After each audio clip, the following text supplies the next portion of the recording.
What's that noise? My CFAC has worked for me just fine, but I have made some changes. Different seat. Unabiker guy. Crazy voice. Slow talking. Okay, so let's see. Bearing down on a brand new year, full of more of the same old shit probably, but we'll see. There's always a surprise. Never saw it coming. Why not? I did a bike fitting recently on a Guru computerized system. It's actually kind of cool. And I'm not going to go into a whole lot of detail about how that works. I'll go into a little bit, but there's some videos on YouTube some people have done that are really fine, where it shows the whole thing. Anyway, the point is I did this bike fitting, and the reason I did that is because I bought another bike. I'm going to post more stuff about that soon. I've been making modifications to the Yo-Yo, which I put together in August, and I've ridden a lot, and now I've made some important adjustments on that, having gotten to know the frame and the handling and everything. But I bought this new bike, and I decided I'm going to go in a totally different direction. I'm going to go back. Okay, so it's a steel frame, Ritchie Road Logic, road bike frame, rim brakes, of course, external cable routing, thread fit bottom bracket, steel tubing. Yeah, it's classic. And it's cool. And I want to talk about steel frames versus carbon frames a little bit. My impressions. I've ridden both for a long time.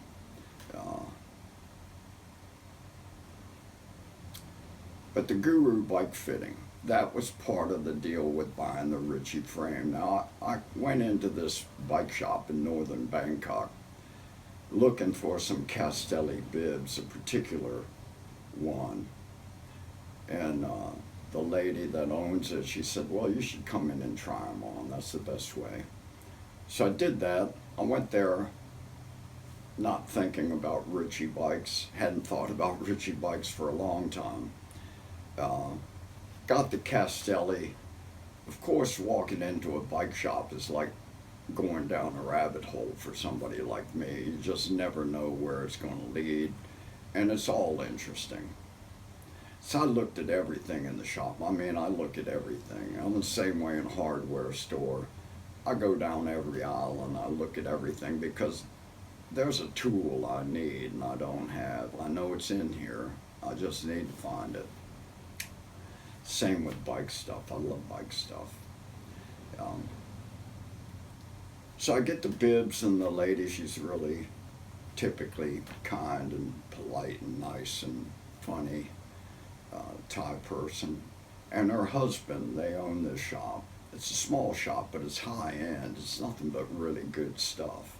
She says, well, we have another floor. Let's go up there and you can look around. And we have a bike fitting machine up there. You might be interested in it. So I go up there, and there on the wall is this Ritchie Road Logic frame. I mean, it immediately like jumped out at me. It's this dark, rich gray color with bright yellow logos and everything. And I mean, I wasn't planning this, but you'd think I was. If you looked at a photo of me all kitted out in my bike togs and my new Ritchie bike, everything's gray and loud yellow.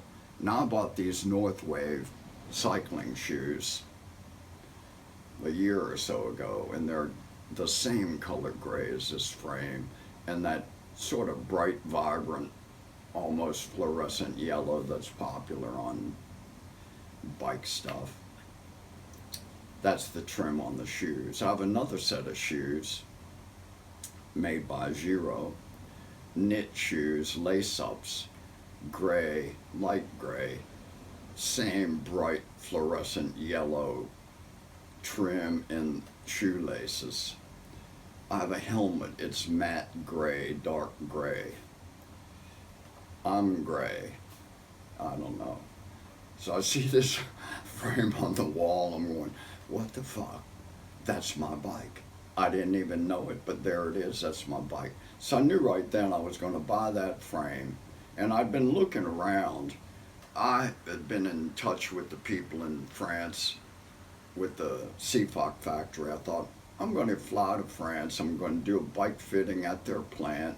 I'm going to buy another CFOC frame because the one I have, 17 years old, it's a damn work of art. Giving it away to a friend in Colorado. So that's why I was looking around for a new frame. You got to have two bikes in case something happens to one. And I've been looking at the CFOC, and I was looking at combinations: steel, carbon, titanium, carbon, steel only. But I wasn't really thinking steel. And then I saw this frame, and I thought, man, I just remember riding that steel frame. This has been a long time ago since I had just a steel frame. Back in the days of 10 speeds. Now in those days, for all you children watching, a 10-speed meant 2 chain rings and 5 cogs on the back on a freewheel, not a cassette, freewheel. That was a 10-speed bike, and that was kind of a miracle of technology to me at the time. It's been that long since I had an all-steel frame. Anyway, I bought that bike. And part of the deal is Guru Bike Fitting. So they do this report after you do the fitting, and it has all the data. Now, what's the value of a computerized bike fitting? I've already talked on Charles Wimay. I'm sorry, I can't properly pronounce that, but it's French name, and the ending T is either silent or it's pronounced, and it depends. So Charles, I apologize. Anyway, he did a great presentation on artificial intelligence bike fitting machines, which is what the Guru is, and there's a number of them. And the technology has advanced over the past 5-10 years so that they've all converged on kind of a consistent, imagine that in the world of bicycling, a consistent methodology for doing this, and it makes a whole lot of sense. And what they do is they plot X and Y axis. X is the horizontal line, Y is the vertical line on an XY graph. We're all familiar with that, right? All of the positions, the seat height, the seat setback, the handlebar height, distance from the seat to the bars, there's about 10 different things they measure. All of those are coordinates on the XY axis graph. So it makes a whole lot of sense. It appeals to me because I was a student of philosophy and logic. And by the way, the Ritchie bike rode logic. It says logic on the frame. Now it could say Mistral or Zonda or Sirocco and, Irmonda, what are these names? Well, they're supposed to imply something magical or speedy in the case of the Mistral and the Sirocco and names like that. What's Tom Ritchie name his bike? Logic. Ritchie Logic, the name of the company. It's a good name. Smart build. They've been building this frame for, 15, 20 years. They got all the bugs worked out by now. So the whole thing appealed to me. Anyway, I get the bike fitting, and they give me this report. And I'm going to do a presentation. Actually, I came back with this data, and I wanted to reconfigure the Yoleo, at least set it up so that I could measure how the Yoleo is set up and compare it to the data here, because the frames, even though they're different, there's some basic elements of the frame geometry that are identical. So a lot of things can be directly transferred from the Ritchie to the Yoleo. Other things might require a little bit of extrapolation, but anyway, that was the immediate project when I came back. I wanted to see where the Yoleo was, and then I made some adjustments to the Yoleo based on this. What's this going to get you? This isn't going to get you the ideal setup. Okay, this gets you in a range of parameters of all your body angles when you're on the machine. It tracks all of that. It's really cool. And it will get you within maybe 5-10% of what's going to be good for you. And what's going to be good for me, even if you have the exact same bodily dimensions, it's not going to be the same for you. Maybe you have different injuries, maybe you have different pain points. All kinds of things come into play other than there is no ideal, this is the settings you should set. You get it within the ballpark range, you go ride a bunch of times, and every time you come back you tinker with a little thing, like that shifter needs to be more this way or more this way on the bar, or it needs to go down a little bit, or it needs to come up a little bit. My wrists suffer from a lot of pain, and I discovered on the Yolio, I had that shifter rolled down the face of the bar drop a little bit too much, so that I was getting this kind of downward angle, so I'm putting a lot of extra pressure on the wrist here, which is pain point for me. I needed that shifter to come back like this, so my hand goes right onto it like this, not like this. So you're making lots and lots and lots of little adjustments after every ride, at least I am. And the handlebars and the shifter positions are big issues for me, because I can pedal all day, because I'm not pedaling to put out 250 plus watts on average. You know, if I do 110 on average over a 50K ride, that's about where I am, and that's a safe ride around here too. You pedal faster, you can go faster, I can go faster, but the point is I want to ride next week and the week after that and next year, and I want to be riding when I'm 80, not having fucked myself up doing something stupid thinking I'm 17 again. The bike fit gets you in a range, and then you have to ride, and then you have to make adjustments, what feels right. And that's actually part of the bike fit too. It's kind of like going into get your eyes checked if you wear glasses.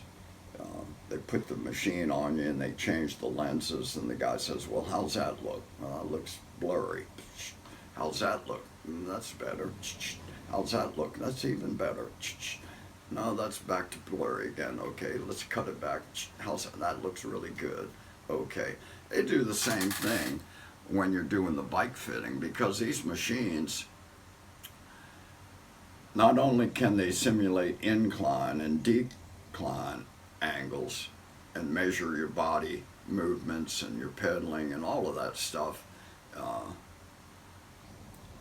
it tells you instantaneously a new seat position for or after, up or down. The same thing with handlebars. You just press a button and it changes while you're on the bike mid pedaling. How's that feel? That feels good. And meanwhile, he's checking your body angles because you've got sensors on and it's up there on the screen. And he's saying, okay, those angles are coming down into the range where we want it to be. So let's just kind of get it in the middle of the range for that measurement, or this measurement, or this anyway, the whole time he's making little adjustments and asking you how it feels. Well, it feels good. That feels better. And that feels not so good. Okay, and he can make instantaneous changes. It's super cool. But it's not the end of the story. You get the bike home, you set it up according to those measurements, and you ride it, and you make a lot of adjustments. So that's what I've been doing on the Yolio and on the new Ritchie bike, which I'm going to post a bunch of stuff on the Ritchie bike build. And also a point of note, there was a guy that watched my Hambini bottom bracket install escapades, And the video was about 30 minutes long, me talking about it. And he wrote, it could have been an in-your-face comment, but I didn't take it that way. But he wrote, next time, do a thread fit bottom bracket install video 5 minutes long, you know. I'm going, well, that's pretty fucking funny, and it's true. It had the benefit of being also true, because there's nothing simpler than, and more reliable than thread fit bottom brackets. We only have to do this press fit nonsense because everybody's wild about carbon frames. So that brings me back to the point about steel framed carbon frames. I wanted an all carbon frame. I had a carbon blend with alloy lugs from CFOC for 17 years. Rides like a dream. It's a lovely bike. It's stable. You never think twice. But I wanted an all carbon frame. I wanted to buy something Chinese. Deliberate choice in that. Because you hear a lot of nonsense about cheap Chinese frames. Well, there are cheap and there's levels of cheap. And a Yoleo is an inexpensive frame compared to this bullshit that's being sold in the West. I'm sorry. It's not bullshit. It's mighty fine stuff, but it costs 5 times as much. To me, that's kind of nonsense. BS. Nonsense would be a euphemistic way of saying that. So I get this super light carbon frame, put it together with great kit. It rides wonderful. I should do a review of it. I've put a few thousand K on it now. It rides wonderful, and I've got it dialed in, so once I made a few adjustments, I hit that sweet spot. I didn't even get out of the parking lot here where I live. I was riding around that, trying out the new position, seat height, seat back, handlebar tilt. It felt perfect. I went for a ride and it was lovely. I came back, I talk about it to my wife. She listens patiently, but not very interestedly. Steel frame. Man, I'll tell you what. It's been a long time since I just rode on a pure steel frame. And it's got the same high quality stuff on it. Now, the Yoleo has DI2 electronic shifting, Ultegra stuff, rotor crankset. It's good stuff. This has rotor crankset with different gearing. I went with an Ultegra cassette, which I bought when I was doing the Yoleo project, and I didn't use it. I used a rotor cassette instead. But this Ultegra cassette is tight spaced 11 speed 1428. It's very unusual. I don't need an 1112, hardly even a 13 tooth cog, you know. So the more tight those shift points are, that's the better for me. And I can ride on this one chain ring on this new rotor crankset. I'll put a 4630 on the steel bike. So I got really that 46 with any of those gears on the back. I can ride all day around here on that. In fact, it's a lower low gear than the one I put on the super light frame, the Yoleo. That's got a 28 on the back, but a 34 low gear chain ring. The steel frame just rides better, period. Now, in my opinion, if you're not an aggressive rider, a club rider, trying to show off all the time with your riding buddies, and you know, you're just into riding, you know, as aggressive as you can, younger. If you're not doing that, you don't need a carbon frame bike. They just cost you more. Carbon frame bikes can look pretty cool, but I'll tell you what, a steel frame bike just rides nice. There's no comparison. It's a noticeable difference. Now, what I did with the carbon frame is I put really good quality tires and tubes on there, because that's your shock absorber system, pure and simple. Granted, they make seat posts with a lot of dampening and flux to it these days, deflection, and that helps, but it's really all about tires and tubes. Get really good quality open tubular tires, built like tubulars, but they're clincher style, and latex tubes, and you'll never want to go back. I don't know why everybody doesn't do that. It's just common sense to me. You take the steel frame and put those kind of tires on it. It's lovely. It's absolutely lovely. Now I haven't ridden the Yolio since I got the Ritchie, mainly because I got to repair the front wheel on that Yolio, and I'm using the wheels from my Seafock on the Ritchie, an old set of Campy wheels. It's a sweet setup. Anyway, I want to show some videos on that.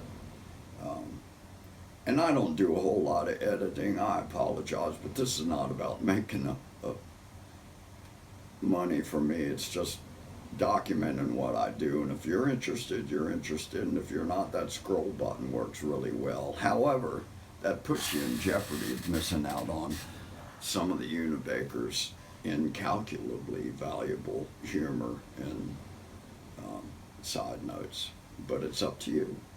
You have to take your chances in life, as always.